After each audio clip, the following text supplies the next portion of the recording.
Polisi, UPDF hamwe n'abatura na hata bakiriyo nibaronda abandi bantu abakubasa kuba bahatama mu mifureje hamwe n'omwondo.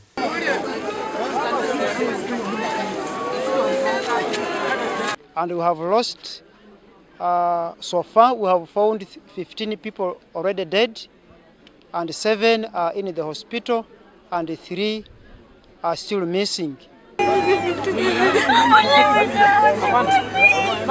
Ekigwereze eki kikiro myanya mingi omu district ya KASESE. And this is not the only place. Even in Katoke in Bugoye sub-county, there was also another mudslide which has also swept the trading center. But there was no death registered. But all those places after here, we are also heading there to ascertain the damages and of course to be able to tell how best we can help these people to continue living today and tomorrow.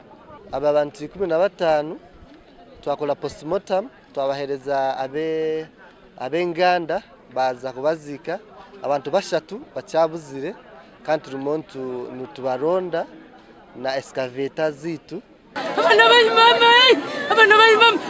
Lieutenant Joe wa Lusimbi or RDC wa district ya KASESE nagira ngu nahaza kubaho kwegesa abantu okuba kubasa kurwo myanya eyiba kuturamu emibi.